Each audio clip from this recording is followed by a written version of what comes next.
Hey folks, it's me, Sara Wiseman. Today we're working on the idea, what is the purpose of change? And I wanted you to think back to a pivotal time in your life when there was a lot of change. And I've told this before, but when I was little, for some reason I skipped ahead a grade. And so I had to change kind of from kindergarten.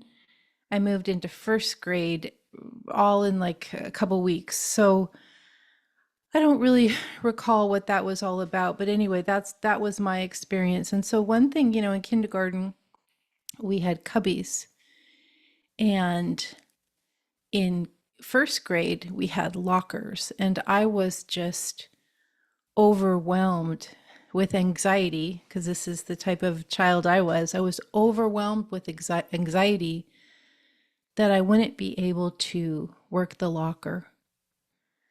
So I spent, a lot of nights or days when I knew that I would be making this change from the cozy kindergarten into the quite brutal first grade in, in my little school in Seattle, that I wasn't going to know how to work the locker.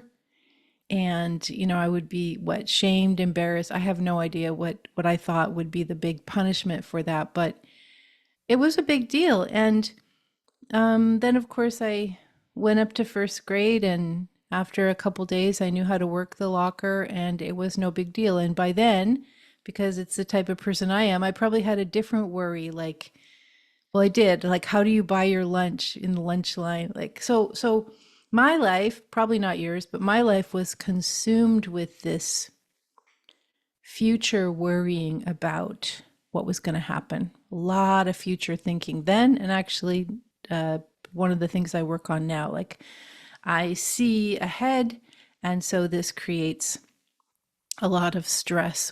For those of you who are psychics and empaths, you know this feeling well. You know what's going to be happening. You see it. You dream about it. You understand it. It's clear to you, and then you have to sort of live with this knowing a tiny bit, maybe ahead of the folks around you who are like, no, that's not going to happen. And then it does. So, this idea of what is the purpose of change? Like, why do things shift? Why can't we just be sort of in this bucolic lifestyle? And, why can't we just sort of have this never ending, sort of serene bliss state? And isn't it interesting that when we used to think of heaven as, I don't know, for some people, like this giant country club in the sky, or the streets are paved with gold, or you never have to lift a finger, or you never have anything go wrong. That was supposed to be heaven.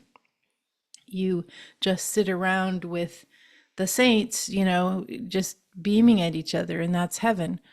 Or when people think of what their dream is. They think of these situations, I just want to win the lottery, and then I'll never have to do anything ever. I can just relax and be lazy. These are some ways of thinking about it. But so there's this great aversion to change, and yet most of human life is changing at all times. And in fact, there's a very small, tiny moment of life when things seem to be at stillness. So it's confusing. We fear change because it's going to be different and we won't know how it is. And at the same time, this is the reality that's always there. Like, we can't fix it, we can't stop it. Now, I know some of you are out there like, I love change. I love the stimulation. I love not knowing what's going to happen. And I think that's great. And then your challenge would be, what happens if you're in stillness? What happens when things stop moving? How do you survive emotionally and mentally then? So, what is the purpose of change? And I'm going to read a little bit from the channel teachings. Most currently, I'm going to try and show this, it'll probably be backwards. I have my new book, The Gabriel Messages, Channeled Wisdom for a New Age. It's my fifth book of channeled teachings. I started channeling back in 2000 and then had the first channeled book come out in 2007 with Writing the Divine, the 33 Lessons, and then multiple books after that. And if you want to jump into this stuff, like some of you really like it and read them all, and one thing to know is that they are progressive teachings. So the 33 Lessons starts out with what I would call some more simple ideas. And then as you continue through the other books, the ideas get a little more complicated or a little more advanced. And so by the time we get to the Gabriel messages, things are moving along at quite a piece of depth in terms of spiritual understanding. There's multiple layers, like you read it, and then you're like, whoa, I need to read this again. And it's almost like the channel teachings act like almost like a little encoded piece of energy. And they sort of sink into you and your understanding starts to shift. At least this has been my experience. So I'm going to read you a channeled message that is from an earlier time, but it speaks about this idea, what is the purpose of change? And here we go. What is the purpose of change? When things change in your life, please pay attention. A sudden shift in the patterning of your life is one of the ways the universe communicates with you. Sometimes this seems to happen, in quotes, out of the blue. Even with all your attention to signs, synchronicities, strands, you seem to miss what is happening as it happens. And then it just shows up. Sometimes this shift can be enormously enjoyable and exhilarating. The seemingly instantaneous success of a project, the meeting of a new love, an invitation to travel, and so forth. However, there are also times when sudden shifts come that do not initially seem positive in nature. Sudden illness, loss of a job, loss of finances, death of a loved one, loss of relationship. These life events knock us off balance, sending us spiraling down into grief and pain and fear.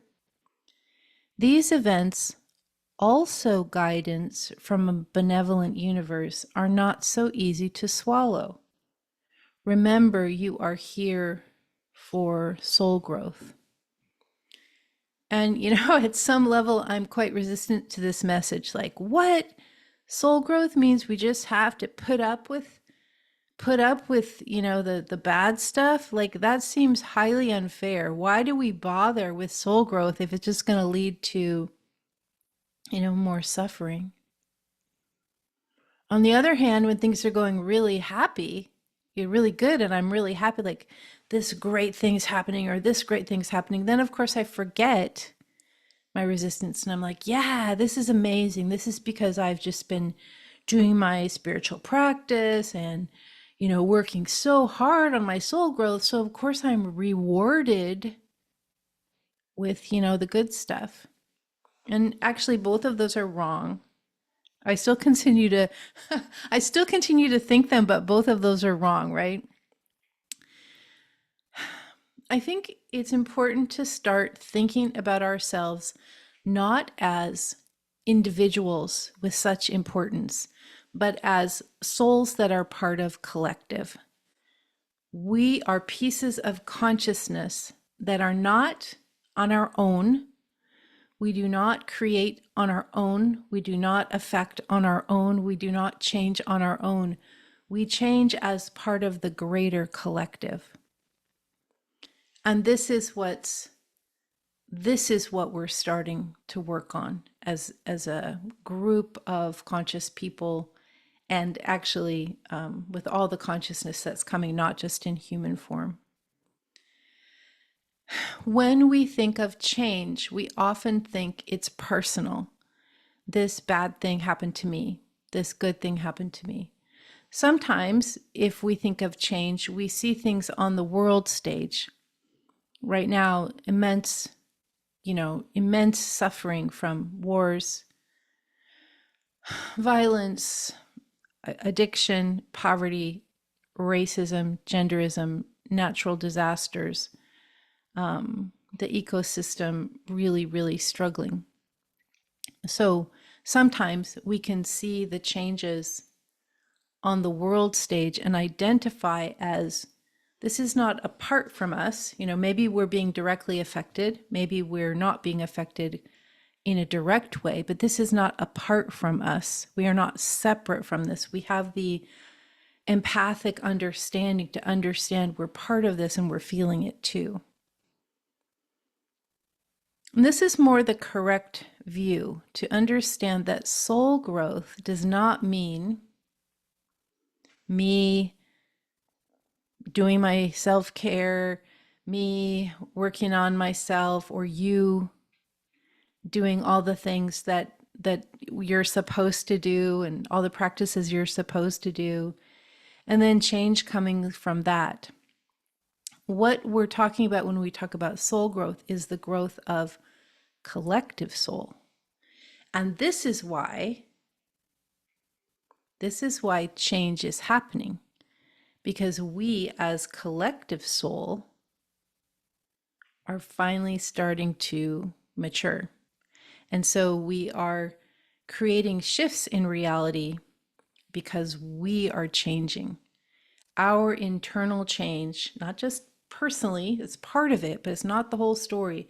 But our internal change as part of the collective is what is creating this more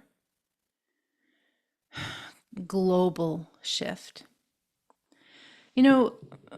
Like some of you, I've been on the planet a fair amount of time, quite a bit of a lifetime, and either things are changing much faster than they used to and they're much bigger, or I'm just starting to wake up and pay attention in a different way. And this is what, as you think about it for yourself, I think there was this time of, in the US, this sort of time of obliviousness at some level after the Second World War. There was just this time that we believed everything was going to be okay and it was just going to stay like that. And what we forgot is that life is always going up and down. Always, always, always. There's no time we're not in this up to down, this wave cycle. It's just how everything flows. We go up, we go down, we go up, we go down. And it's fascinating to look at this period of what we might call accelerated change, accelerated challenges that are being felt not only personally, but by the entire collective soul of humans. We'll talk about humans at this part. And what does this do? When you have personal change, you shift your behavior. When you have personal change that's good, you shift your behavior toward that, toward trying to get more of that positive aspect. When you have personal change in your life that's challenging or bad, in quotes, then you try and shift away from it. And so right now we're in collective soul where we're having so many challenges thrown at us, and we're realizing we do need to shift from that place. There's a lot going on, and I'm recording this again before the US election, but I kind of think I kind of don't think things are going to really settle down after that, regardless of what happens anyway. That's what I see. I just think this chaos sort of keeps building until we make some decisions about how we want to live. Anyway, thank you for listening. I will be with you next time. You can go and get the Gabriel messages or all of these channel teachings on my website And you'll also find the courses that are $22 that will take you through all aspects of spiritual intuition. Thanks for listening.